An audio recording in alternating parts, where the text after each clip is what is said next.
I believe that people can more reasonably forecast their investments 3 years out rather than 5 years out. I think the times are just changing too fast, and that you might want to invite somebody to give again after 3 years rather than wait till 5 years, because by 5 years down, like what traditionally you might do is say, will you give us $100,000 and to be paid out over the next 5 years? So 20,000 a year.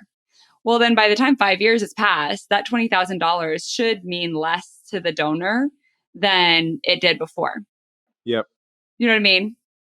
And it's hard to ask for like a tier to say, okay, well, why don't you give like, 30,000 now and then 40,000 next year and 50,000 the year after? Because that becomes very daunting and not inspiring.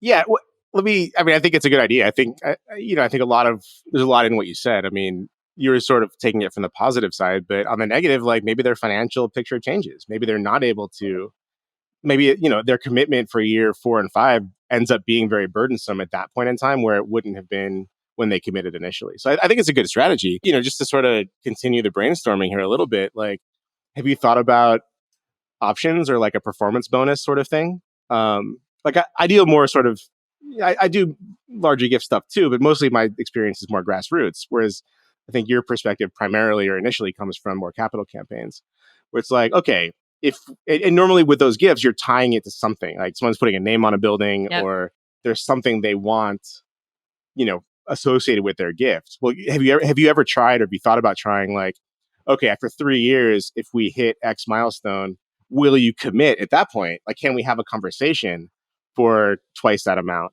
for year 4 and 5 or whatever? Yeah. Yeah. Actually, I have seen that work, and it's not something I employ often, but I'd like to do a little bit more of it. I think it's a very good strategy. I've seen it work. It's not something that I feel is very commonplace.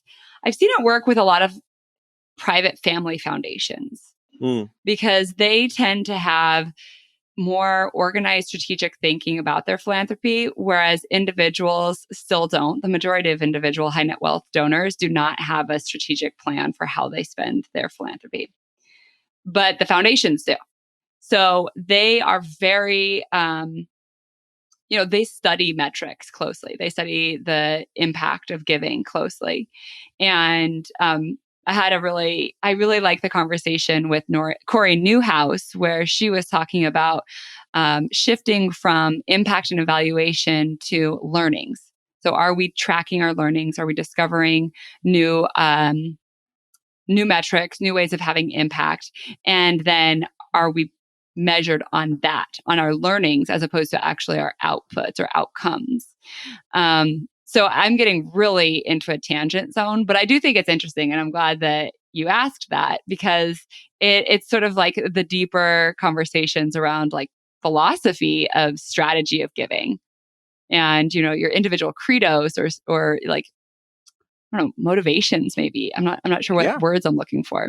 Well, the other thing that you're touching on is what I'm a big believer in is transparency, number one. And number two, sure, making donors a stakeholder in the organization. Yeah. If somebody's going to commit to a gift that's like, I don't know, 10% of your annual budget, like for sure you're going to want to have them involved in different decisions. But I do think it extends down to the grassroots, where especially if someone opts into a recurring program, it's like, okay, well, let's take a poll. Like, let's figure out why you gave, what you want to see from the organization, how you want to be thanked. Yeah.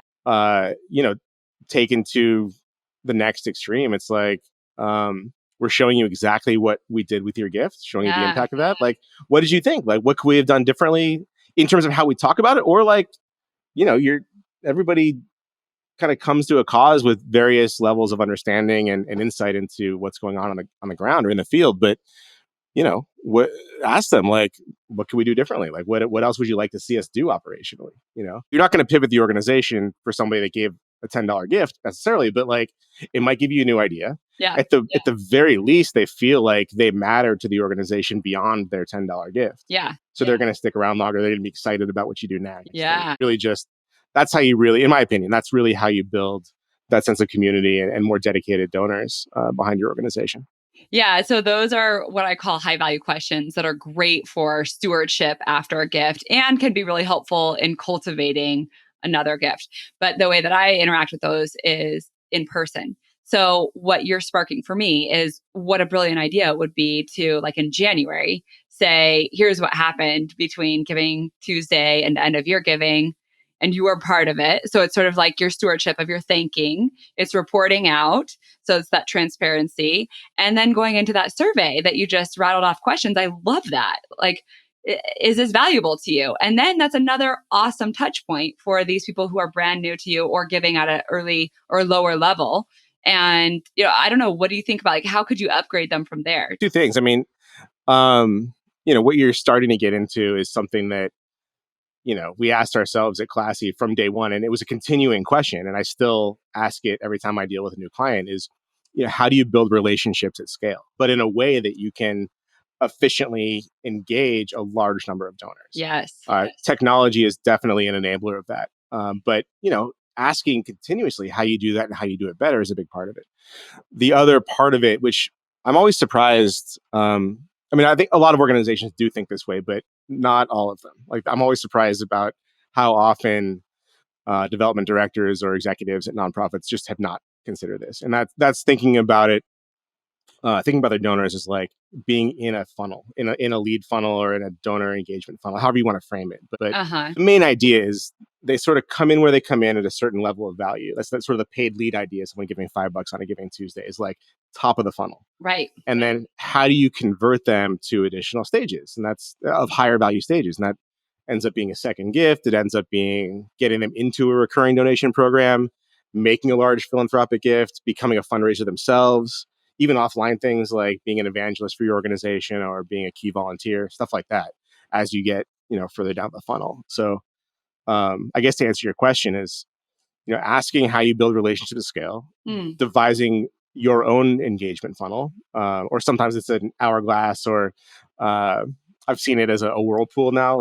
There's a term for it, but they're all frameworks basically that help you think through these things. Yeah. And classify your donors based on their level of engagement or impact. So developing whatever that looks like for your organization, and then finding ways to systematically, move people through those levels. And it helps you really become smarter about doing it, because you have the huge funnel. And then I have to credit Matt Lackey, who's one of our, or was a product manager I worked with and product designer that we worked with. Within that, you can look at micro funnels. It's like, here's our funnel to get from casual social media followers, say, to like a major philanthropist. And then at each inflection point, at each point in the moves management, like, what are the little funnels that help you accelerate that process or not? How efficiently are they working? And what can you do to move people through those channels better? Yeah. Cool. I like that. That'd be really interesting to study.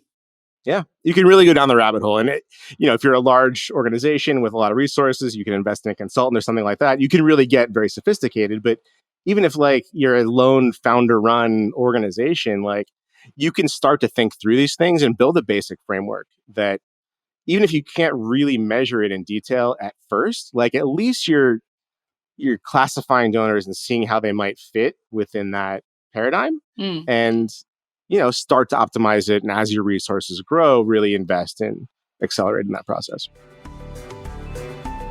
With this latest valuable episode, we'd love to thank you for joining us on the Creating Community for Good podcast.